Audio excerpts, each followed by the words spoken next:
Magde-declutter na naman ako dahil medyo masikip na talaga ulit dito sa apartment. Pero dahil walang pasok nga ang ate Pinky, naisipan namin na dalhin naman sila sa playground. Simula kasi nung nag-iba na ng school si Pinky, hindi na nga sila nakakalaro sa playground talaga. Dati kasi yung daycare na pinapasukan ng ate Pinky, may playground talaga doon. So anyway, ayun na nga, playground ang pupuntahan. Bakit nasa tricycle? So naisip ko, doon na lang kaya tayo sa playground malapit sa kabilang bahay. Kasi meron din ako kailangang mga asikasuhin at linisin doon. So ayan, for the tricycle tuloy kami. At eto nga pala yung sinasabi kong playground. Hindi ko naman akalaing may portal pala dito. Dahil kita mo naman, very enchanting ang atake ng entrance. So ayan, medyo mataas yung mga damo dito. Natakot talaga ako baka may ahas. Sabi naman ni Pinggoy, wala daw. So ayan nga, konting lakad lang naman.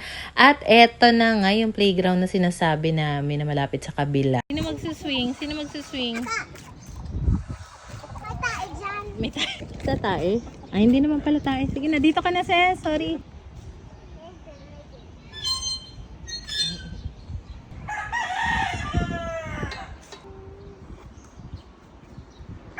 Okay, good job, good job. Okay, the other arm. Get your other arm. Oh.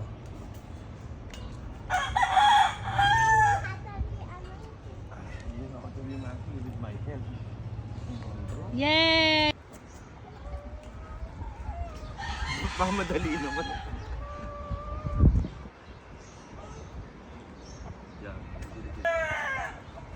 Pagkaalis namin dito sa playground, sakto naman naglabasan itong mga magtitinda ng mani. So ayun, napabili na nga kami dahil sakto mainit-init pa. Dito na nga kami sa kabila at wala talaga ito sa plano ko today dahil nga sabi ko playground lang talaga. Kaso mas maganda talaga yung mga hindi pinaplano kasi mas natutuloy yung mga plano mo. Gaya na lang nito, ang dami kong na-film na mga content kasi meron kami mga products na nadala dito. Siguro mga few days prior, tapos hindi ko lang magawa ng content dahil sobrang busy ko nga lately. So, ayan nga yung pinakabagong metal rack at finally meron na nga mapaglalagyan yung mga microwave oven nila. Tapos meron din pala ako nadala dito na laundry basket na grabe, ang ganda no. Sobra talagang ganda-ganda ako dito. Even yung quality per basket, ang ganda, kaya worth it. Tapos nagamit ko rin pala itong AC na spot cleaner para ma-vacuum naman itong sofa. So, medyo basa siya kaya naman tinapatan ko talaga siya ng electric fan bago kami umalis. Alam mo, ang dami kong pagod talaga ng mga oras na yan. Pero kasi kailangan namin umuwi na maaga dahil ang dami kong kailangang i-edit ng mga video. So, ito nga pala yung araw na ito na pupuntahan naman namin yung apartment ni Papa. So, sabi ko kay Pinggoy, itong maliit namin na rice box, ibigay na lang kay Papa para at least meron siyang matinong lagay ng bigas niya doon. And then, nagsali na rin ako ng 5 kilo. Pinuno ko na talaga para marami siyang stock ng bigas. Bitbitin ko na nga rin itong meat organizer dahil dadaan muna kami ng palengke. Alam mo ba, ang balak talaga namin, magkikita kami nila Papa sa palengke, kakain kami doon, tapos siya pipili ng mga papamalengkehin para sa apartment niya. Kaso, antok na antok pa nga daw siya. So, binitbit ko na nga rin itong naiwan niyang vape at saka yung lagayan ng toothpick. Kasi mahilig talagang gumamit ng toothpick yan si Papa. Tapos, ito maliit na electric fan na bago.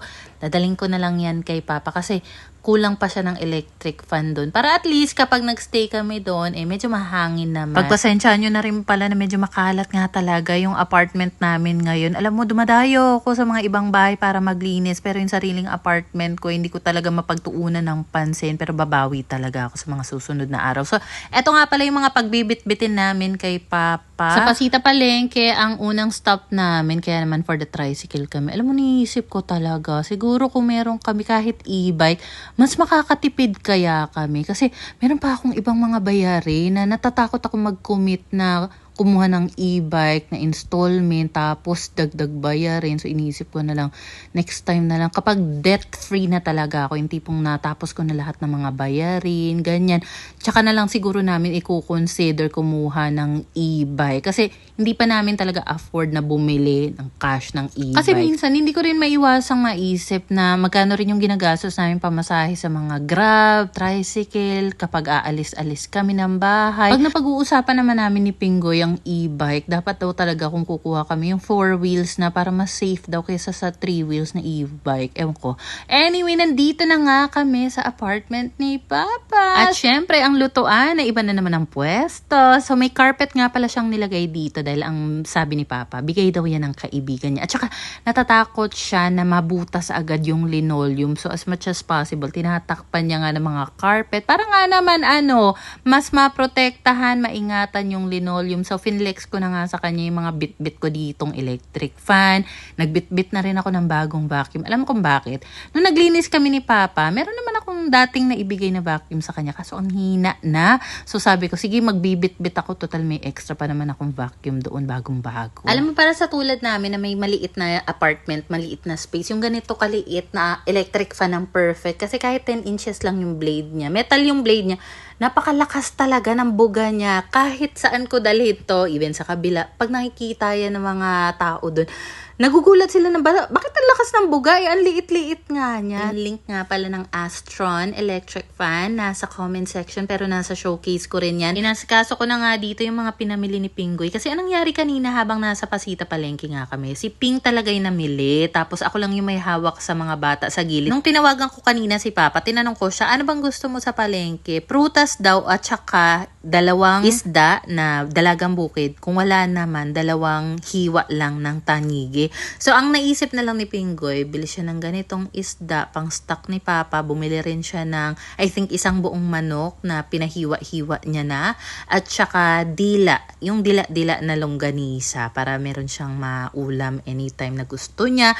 At the same time, bumili pa rin siya ng 2 slice ng tanigi para igata naman. So, nung sinabi ko nga kay Papa na ang lulutuin ni Pinggoy ngayon for lunch is yung ginataang tanigi, sabi ni Papa, ay gusto ko na prito. Kasi ang trip talaga ni Papa sa mga isda, prito. Pero para naman maiba, yung isa doon ay gagataan ni Pinggoy. Ito palang container na pinaglagyan ko ng isda, sabi ni Papa, may butas daw yan sa ilalim. Kaya pinlastic ko para hindi naman lumansa sa freezer. And then, eto nga pala yung laman ng meat organizer na nadala natin. Para at least kung isa lang dyan, nakaportion na kasi yan. Kung isa lang dyan yung kailangan niyang lutuin, madali na lang niyang maitho, diba? At syempre, nagpaka-very good na naman dito si Kawa. Naglaro ng slime sa bagong carpet ni Papa. So, eto na nga pala ang new pwesto ng lutuan niya. Pero, meron namang kakaunting space itong stove rack, pati na rin yung ref. Kasi, madalas sa mga nababasa kong comment doon sa cleaning vlog namin dito sa apartment niya,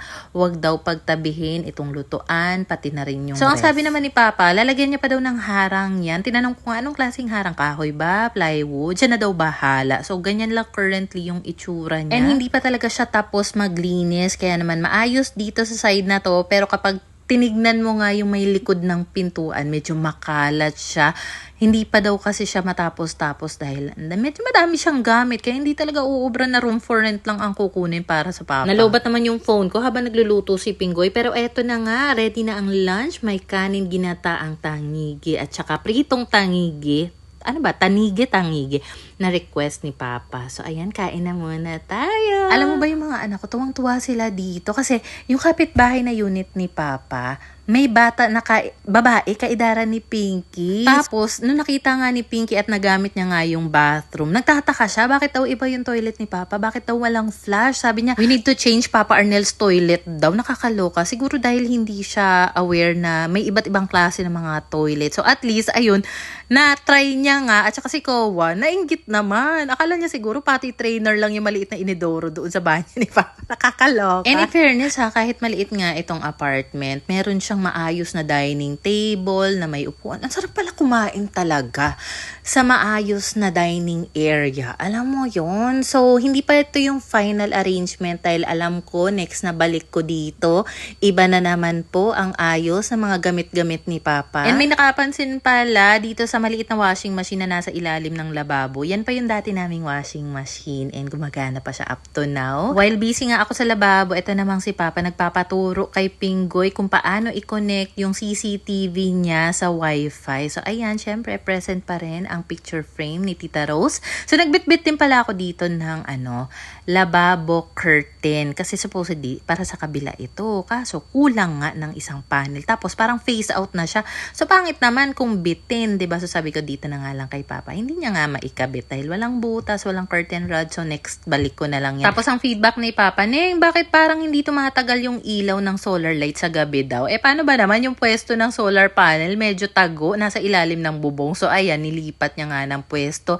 Dinugtungan niya na lang ng stick galing pa. Sampayan daw nila yung stick na yan sa dating apartment Katapos niya. Naming mag-lunch, mamahinga, kwentuhan, umuwi na rin kami. Kailangan ko pa kasi ulit magtrabaho pag uwi ng bahay. Diyos ko naman talagang kabisihan sa buhay ito. Pero hindi naman ako nagre-reklamo. Nagpapaliwanag lang. At saka thankful ako sa mga blessings, mga opportunities dahil ito yung mga tumutulong sa amin. Hindi lang sa akin, pero sa family ko. And kung sa mga susunod na araw, makita nyo ako mag-post sa mga for sale sa story ko, alam niya na kailangan na natin ng pang-allowance kay Papa. Pagka-uwi ng bahay, talagang bagsak kami. Nakaidlip nga kami. Tapos, after nun, inasikaso ko na ulit pag-i-edit, ganyan-ganyan. Eto, gabi na to, bago matulog, sabi ko, ako na nga mamamlansya ng mga uniform ni Pinky. Kasi usually, si Pingoy talaga nag-aasikaso niyan. Siya yung nagpa-plansya ng uniform ni Pink bago siya pumasok. So, eto nga pala, nasubukan ko na yung pinakabagong garment steamer from Haier. So, ang hindi ko lang gusto dito, yung saksakan niya kasi kailangan pa ng adapter. Gusto ko sana kada appliance may kanya-kanyang adapter. So, ibig sabihin, bibili na naman ako ng adapter. Pero, yung performance nito, grabe, worth it talaga. Napakalakas ng steam iron na binubugan niya. Na tipong, parang isang hagod mo nga lang talaga. Makikita mo na talaga, natatanggal na yung lukot dito sa uniform ng anak ko. So, foldable ito. So, ibig sabihin, travel-friendly siya. At saka, pwede mong ihiga sa sofa, sa bed, yung mga damit, tapos plansyahin mo siya gamit ito. Hindi ko pa lang natatry, pero next time siguro. So, ayun lang naman. Kung trip nyo rin ito, yung link nasa comment section at nasa showcase ko. Ayun lang muna for today. Thank you sa panonood.